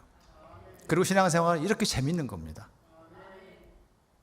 고통과 눈물 골짜기가 있어도 하나님께서 뜻하신 바가 있다고 믿어지기 때문에 재미가 있는 거예요. 기대가 되는 겁니다. 저는 그런 테스트를 몇 번 통과를 하게 됐어요. 사실은 시간이 많이 갔는데 제가 한두 가지만 잠깐 더 말씀드릴 것은, 제가 이렇게 참 재밌는 신앙생활을 했지만 그 속을 들여다보면 참 많이 울었습니다. 많이 울었어요. 그거를 모르는 사람들은 절 보고 그래, 너 참 화려한 길 많이 갔다. 근데 그거를 좀 아는 사람들은 신기하다고 그래요. 너같이 군대 생활하면 너 대령도 못 따를 건데 참 그렇게 어떻게 신기하다. 하나님 살아있긴 살아있나 보다. 다 이렇게 얘기하는 거예요. 근데 하나님 살아있긴 살아있나 보다라고 저한테 이야기했던 사람들이, 그러면 그렇지 무슨 하나님이 살아있어 라고 의심하게 됐던 사건이 하나 있습니다. 그게 뭐냐 하면, 제가 사단장을 마치고 정말 합참 작전부장을 가고 싶었어요. 정말로 작전 참모부장. 왜냐하면 거기 가면 거의 퇴근을 못하고 정말 엄청나게 바쁜 자리인데 1년만 죽지 않고 버티면 삼성장군 지급할 때 무조건 나가는 자리예요. 한 사람을 내보내도. 동기생 중에서 탑으로 작전에 정말 그 전문가를 보내는 자리인데 자기가 가고 싶다고 가지는 자리가 아닙니다. 기도만 할 뿐이죠. 하나님, 저 가고 싶은데 하나님 뜻이면 보내주세요. 기도했는데 제가 사단장 끝날 때 거기 명령이 탁 나더라고요. 너무 기뻤어요. 거기서 이제 죽었다 생각하고 1년만 잘 버티면 군단장, 삼성장군 군단장 나가는 거니까, 그것도 동기생 중에서 선두로. 잠 못 자고 힘들어도 그것이 힘들겠습니까? 신나는 일이죠. 제 밑에 있는 부하들은 다 최고의, 정말 자기 동기생 중에서 최고의 참 전문가들을 불러다 놓고 하는 거죠. 중령이든 대령이든 완스타든 다 재밌습니다, 일하는 게. 근데 2010년도 3월 26일 날 어떤 일이 있었습니까? 2010년도 3월 26일 날, 여러분은 기억은 안 하시겠지만 천안함 폭침이 있었어요. 천안함 폭침. 46명의 해군 장병이 죽었습니다. 그리고 막 나라가 들끓었죠. 합참에서 어떤 발표를 하고 브리핑을 해도 신뢰를 안 하는 거예요. 제가 합참 작전 참모부장인데 제가 그 책임을 지게 됐어요. 국민들이 안 믿으니까 감사원 감사를 저희가 자원했습니다. 너 와서 보고 우리가 잘못된 거 있나 봐라. 우리가 발표한 게 정말 잘못된 거 봐라. 일부러, 왜? 감사원이 가장 공신력 있는 기관이라고 저희가 믿었기 때문에 감사를 받게 됐습니다. 근데 이 감사원이라고 하는 성격이 정말 저희 군인들이 모르는 성격이 많더라고요. 이 사람들이 올 때는 몇 사람을 날려야 되는 거예요. 국민들이 막 들끓으니까 잠재워야 되는 거예요. 이 사람들이 와서 막 죄목을 찾아내는데 제가 정말 도저히 용납할 수 없는 그런 죄명들이 저한테 막 붙기 시작했습니다. 그 중에서도 허위 보고 문서 조작 막 이런 거예요. 저는 장군으로서도 그거는 용납할 수 없는 불명예스러운 거지만 제가 평생 신앙인으로서 하나님 앞에서 무슨 백주 대낮에 허위 보고를 하고 문서를 조작하고 한다는 게 저한테 그런 굴레가 쓰여진다는 것이 저는 도저히 제가 받아들일 수가 없어요. 제 부하들이 무려 170명입니다. 170명. 그렇게 유능한 애들이 다 보고 있는데 문서 조작 허위 보고를 했으면 그 사람들이 했겠죠. 저는 이제 감독자일 뿐인데 사실은. 그런데도 제가 그 책임을 져야 됐어요. 제가 그 후속 조치를 3개월 정도 하게 됐는데 정말 기력이 쇠해가지고 마지막에는 제가 자리에서 일어나지 못하고 푹 쓰러지고 할 정도로 잠도 못 자고 밥도 못 먹고 스트레스가 아주 거기에 달했습니다. 매일 아침에 제가 보고서를 들고 와서 장관한테 보고하면 장관님 청와대 국회에 가서 매일 3개월 내내 그렇게 됐어요. 그런데 감사원에서 와가지고 저에게 그런 굴레를 씌우고 왔을 때 제가 이런 회의가 들었어요. 내가 이제까지 군대 생활을 잘한 거야 못한 거야? 내가 누구를 위해서 이렇게 했지? 이 말도 안 되는 이런 질문이 막 생기는 겁니다. 제가 군선교를 해서 하나님 영광으로 해서 그런 삶을 살았는데 정말 제가 인정을 받고 잘했는데 어느 순간 막 위기가 되니까 투스타 한 명은 그냥 파리 목숨이더라고요. 묘한 배신감이 저에게 들었어요. 국가에 대한 배신감, 선배들에 대한 배신감, 장관, 합참에 대한 배신감. 정무적인 책임이라면 그분들이 져야 될 텐데 라는 생각이 들기 시작했어요. 제가 제 방이 국방부 7층이었는데 창문을 열고 뛰어내리려고 2번 그런 충동이 저한테 왔습니다. 제가 스스로 놀라는 거죠. 깜짝 놀라는 거죠. 자살을 해? 하나님의 사람이 있을 수 없는 그런 생각이 드는 겁니다. 제가 멀리 보니까 한밤중에 새벽 2시, 3시쯤 창밖에 보니까 한 몇 킬로 앞에 국립묘지가 쫙 있는 거예요. 국립묘지. 제가 그때 마음을 고쳐먹게 됐어요. 아, 내가 왜 억울하지? 나는 군대에서 하나님 영광으로 죽겠다고 마음 먹었던 사람 아닌가? 사도 바울이 보라, 이제 나는 성령에 매여 예루살렘을 가는데 거기서 무슨 일을 당하는지 알지 못하노라. 오직 성령이 정말 인도하시기 때문에 가는 거 아닙니까? 그 핍박과 환난이 나를 기다리는 거예요. 다 알고 가는 겁니다. 나의 생명조차 조금 더 귀한 것으로 여기지 않고 가는 겁니다. 늘 그런 마음으로 기도했는데 제가 스스로 죽음 앞에 선다고 하는 게 이게 말이 안 되는 거 아니에요? 될 수 없는 인간이라고 하는 사실을 깨닫게 되는 겁니다. 근데 국립묘지를 다 야간에 불빛을 보는데 제가 그런 생각이 들었어요. 아, 나는 억울한 사람이 아니다. 억울하면 쟤들이 억울하지. 피워보지도 못한 나이에 소대장이 공격 앞으로 하면 총알 맞을 거 다 알면서 달려갔던 사람들, 그 젊은 애들, 그 사람들이 억울하지. 나는 투스타나 됐는데 그래 내가 죽자. 내가 군에서 죽으려고 맘먹었는데 이 명예가 땅에 떨어지는 것도 죽는 거 아니냐. 내가 죽자. 하나님, 제가 감당하겠습니다. 이렇게 마음을 먹게 됐어요. 그리고 나서 제가 장관 합참의장하고 딜을 하게 됐어요. 제 부하들은 처벌하지 마십시오. 제가 다 책임지겠습니다. 그렇게 해서 제가 징계를 받고 내려가게 됐습니다. 좌천이 돼서 끝까지 내려간 거죠. 이제 진급의 가능성은 제로에 없어요. 이제. 근데 그 가운데에서 저를 위해서 정말 많이 기도하는 분들이 있었습니다. 저 혼자 외로울까봐 정말 기도하는 사람을 붙여주기 시작했는데, 여기 군복 목사님 계시니까 지금 최석한 목사님 이번에 군종 실장 되시잖아요. 그분이 소령 때 제 옆에 붙어갖고 저를 위해서 매일 금식 기도했어요.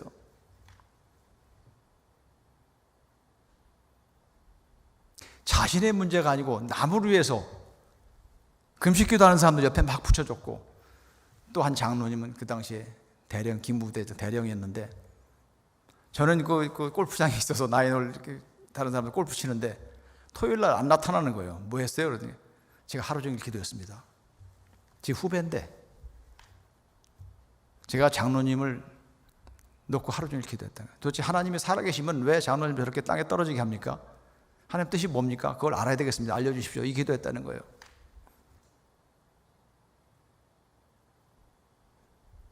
저는 그런 분들을 잊을 수가 없어요.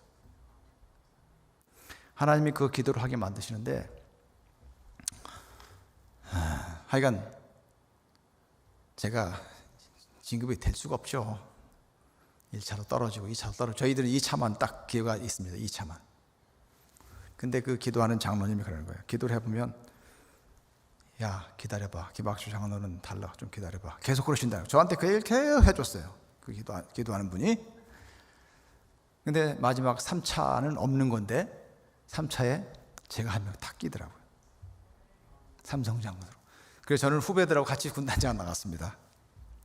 저희들 6개월간 2번 딱 기회를 주는데, 저희 동기생 다 끝났는데 저희 후배들 군단장 1차로 나갈 때 제가 거기에 끼워서 삼성장군으로, 육군단장으로 나가게 됐어요. 이 계급장이 제 겁니까?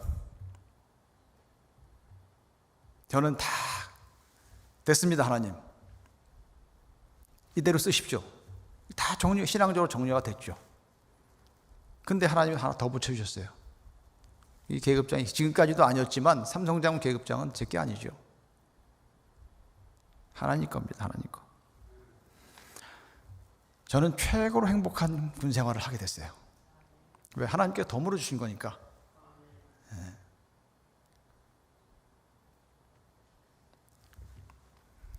하나님이 저를 얼마나 더 쓰시려고 그렇게 만드셨을까? 도대체 그 생각밖에 안 되는 거예요. 여러분, 군선교회를 위해서 여러분들이 관심 갖고 기도해 후원해 주신 건 정말 너무 귀한 겁니다. 군에 오는 젊은이들이 여기서 하나님 만난 사람이 너무 많은 거예요. 제가 재작년에 미국 가서 한 45살쯤 되는 목사님을 만났는데, 저하고 얘기를 하다가 그분이 고백을 하시더라고요. 제가 군에 가서 처음 이등병 때 정말 힘들고 그럴 때 예수님을 전해줘서 그때부터 제가 예수님을 믿게 됐습니다. 그럼 목사님 됐더라고요. 그런 사람들 참 많아요. 여기 군복 목사님들 또 군선교사님들 계신데 정말 소중한 분들이죠. 근데 이분들은 너무 한계가 많은 분들이에요. 중요한 역할을 하시지만 왜? 이분들은 장병원들을 다 계속 24시간 360일 만날 수가 없어요. 우리 교회가 육해군 해병대 천사교회 합니다. 우리 군목 목사님들이 육해군 해병대 포함해서 한 260명 내외 됩니다. 군선교사 이분들이 민간 목사님들이 한 자비량으로 이렇게 개인 교회를 하시면서 겸하시는 분까지 합해서 한 650명 됩니다. 턱없이 많은 교회들이 비어 있죠. 뭐 1인 2역 3역 하죠. 예배만 드리고 빠지고 하는 거예요. 나머지 누가 만납니까? 저와 같은 장교들이 만나는 거예요. 한 사람의 장교가 연대장이, 사단장이, 군단장이 정말 복음으로 그 열정으로 가득 찬 지휘관이 한 명 쓰면요, 그 부대가 싹 변해버리는 거예요. 목사님들이 할 수 있는 것보다 훨씬 더 많은 일을 할 수 있어요. 저는 그렇게 믿습니다. 그래서 제가 사원생도 한 명을 소중하게 생각하는 겁니다.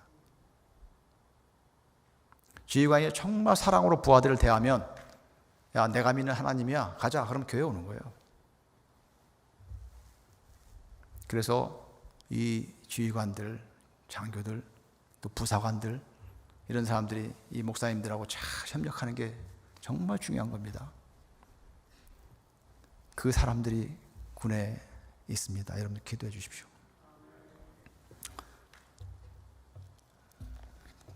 기도에 대해서 계속 지금 말씀드렸죠? 기도에 대해서. 네. 제 기도를 다 들으셨어요. 근데 안 들으신 기도가 이제 하나가 있습니다. 안 들으신 건 아니고 다른 방법으로 좀 늦게 들으셨는데, 제가 대대장을 마치고 중령 때 사단 작전 참모를 하기를 원했습니다. 그리고 나서 이제 뭐 그런 게 있어요, 여러분들. 작전 참모를 하고 이렇게 막 상급부대로 올라가야 되는데, 저희 동기생이 작전을 하는 사람이 64명이었는데 대대장을 마치고 작전 참모로 바로 한 사람 3명밖에 없는데, 3명. 근데 셋 중에 제가 한 명 끼게 됐습니다. 얼마나 감사하죠? 그 기분 좋게 이제 시작하려고 하는데 갑자기 저를 어디서 불렀냐면 경호실에서, 청와대 경호실에서 불러서 지금은 없어진 대통령 휴양지 청남대 그 경비대장으로 저를 보냈어요. 제가 기분이 되게 나빴습니다. 다른 사람들이 가고 싶어 하는 자리고 아주 좋은 자리죠. 선발됐으니까. 경호실에서 선발한 거니까. 대통령도 만날 수 있고 뭐 좋죠. 근데 저는 제가 기도가 그게 아니었기 때문에 좀 실망이 되더라고요. 그래서 지휘관회가 또 한 거예요, 사실은. 그때 부하들을 만나서 제가 전도를 하게 됐습니다.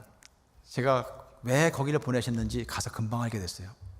가보니까 제 전임자가 막사 하나를 비워가지고 거기다 불상을 하나 탁 갖다 놓고 주일날 전 병사를 다 걸로 보내는 거예요. 이 기독교도 그렇게 잘 안 하거든요. 근데 그 불교 신자가 뭐 보통 불교 아닌 거예요. 전 병사를 다 걸로 보내는 거예요.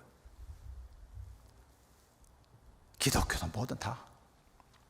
근데 거기에 도저히 굴복하지 않고 따르지 못한다고 생각했던 병사가 하나 있습니다. 그 병사가 신학을 하고 왔는데 그때 가보니까 1등병이더라고요. 그 청남대라고 하는 곳이 경호실이다 보니까 다 선발돼서 오는 아주 정말 멋진 병사들이 많은데, 그 애들을 얼마나 그 전임자가 그렇게 막 진지하게 놨는지, 그 분위기가 너무나 살벌한데, 얘가 교회를 가야 된다고, 자기는 예배를 드려야 된다고 그러니까 그 선배들이 불러다가 매일 좁혀는 거예요. 1년 동안 계속 맞아가면서 얘가 있는 거예요. 주일날만 되면 두드려 맞는 거야. 그래서 참다 이 친구가 하나님 앞에 뭐라고 기도를 하기 시작했냐면, 하나님, 제가 100일 동안 기도하겠습니다. 하나님, 믿는 지휘관 보내주십시오. 100일 기도가 이게 어디 성경에 나와 있습니까? 얼마나 절박하고 순진하고 순수한 기도일까요, 그게? 그래서 100일 동안 작정을 하고 기도하게 됐는데, 그 100일 동안 하나님과 하고 기도를 시간을 약속하게 지키기 위해서 어떻게 했냐면 화장실에 가서 기도해요. 매일 화장실에 가서. 근데 정확하게 100일 되는 날, 여러분 놀랍죠? 정확하게 100일 되는 날, 대대장 당번이 자기 이제 동기생인데, 하루는, 야 정현아 일로 와봐라. 윤정현인데 우리 대장이 바뀌신단다. 그러니까 이분이 누가 오시냐? 그러니까 야, 지독한 불교 신자라네. 그 놀리느라고, 자기 동기생이니까. 100일 동안 기도하는 걸 알잖아요, 동기다. 그래서 제가 이제 실망을 하고 있으니까 이 친구가 웃으면서 하는 말이, 근데 아까 전화 오셨는데 제일 먼저 이거 물어보시더라. 거기 교회 있냐 하고 물어보시더라. 이 친구가 너무너무 감사하죠. 할렐루야, 할렐루야. 제가 그 친구 기도 때문에 동기생 3명밖에 못하는 작전 참모를 못하고 거기 가게 된 거예요. 물론 그거 끝나고 다음에 작전 참모 하긴 했습니다만은, 근데 저는 그 사실을 몰랐습니다. 언제 알았냐면 정확하게 20년 후에 알았어요.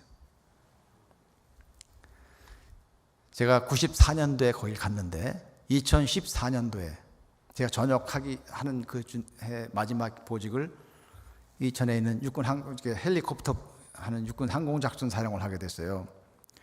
그 친구가 목사님이 됐습니다. 제가 초청을 했죠. 와서 좀 말씀 전해달라고. 그래서 이제 예배를 드리게 됐습니다. 근데 그 자리에서 설교하면서 그 얘기를 하는 거예요. 20년 전에 얘기를 하는 거예요. 얼마나 놀랬겠습니까, 제가. 그 목사님은 정말 지금 생각해도 그 목사님만 생각하면 저는 매일 눈물이 나요. 얼마나 성자처럼 지금도 생활하고 계신지. 윤정현 목사님인데 그 목사님의 기도 때문에 제가 청남대로 갔습니다. 그 다음부터 어떻게 됐을까요? 불상 있는 막사가 가던 전병사가 다 어디로 왔을까요? 전부 다 예배 나가서 예배드렸죠. 전부 다. 이 청남대라는 게 지휘관, 경호실장 이런 그 지휘관의 명령에 아주 정말 절대 복종하는 데거든. 절대 복종. 얼마나 전도하기가 좋아요. 하나님 저를 그곳에 보내주셨다는 거예요. 그러니까 이거는 실패가 실패도 아니고 뭐 기도응답이 아닌 게 아니죠. 굉장히 시간이 많이 갔는데 여러분, 제가 이렇게 말씀드리면 밤새도 다 못합니다. 저는 정말 이런 순간순간 살아계신 하나님을 너무너무 즐겁게 또 눈물로 막 경험을 했기 때문에 그 하나님을 참 많이 전하고 싶지만, 자, 오늘 리바이벌이더만요. 리바이벌. 제가 지금까지 말씀드린 하나님은 제 하나님이에요. 제가 만난 하나님. 그냥 듣고 하나님 참 멋지다, 이걸 끝나면 안 됩니다. 그 하나님은 똑같이 여러분의 하나님이요. 왜? 한 분 하나님이기 때문에. 그 하나님을 의지하고 여러분들 정말 기도의 자리로 나오시기 바랍니다. 성령께서 여러분을 변화시킬 것입니다. 잠깐 기도하겠습니다. 살아계신 하나님 아버지, 은혜를 감사합니다. 참으로 부족하고 연약한 자를 십자가 뒤에 가리시고 하나님을 전하게 하신 것을 감사합니다. 하나님 사랑하시는 우리 한사랑교회 모든 성도들, 이들의 삶이 변하고 정말 기도의 자리에 나오게 하시며 이들로 인하여 정말 많은 이들이 참 소망을 얻고 예수님을 알고 믿음이 자라가게 하시길 간절히 바라곤 합니다. 오늘 이 자리에 함께 하신 귀한 목사님들, 군모 목사님들, 분선교사 목사님들, 주께서 사용하시고 25사단이 정말 성령의 역사로 정말 전국에서 최고의 믿음의 부대로 바뀔 수 있도록 좀 인도하여 주시옵소서. 감사드리며 예수 그리스도 이름으로 기도합니다. 아멘.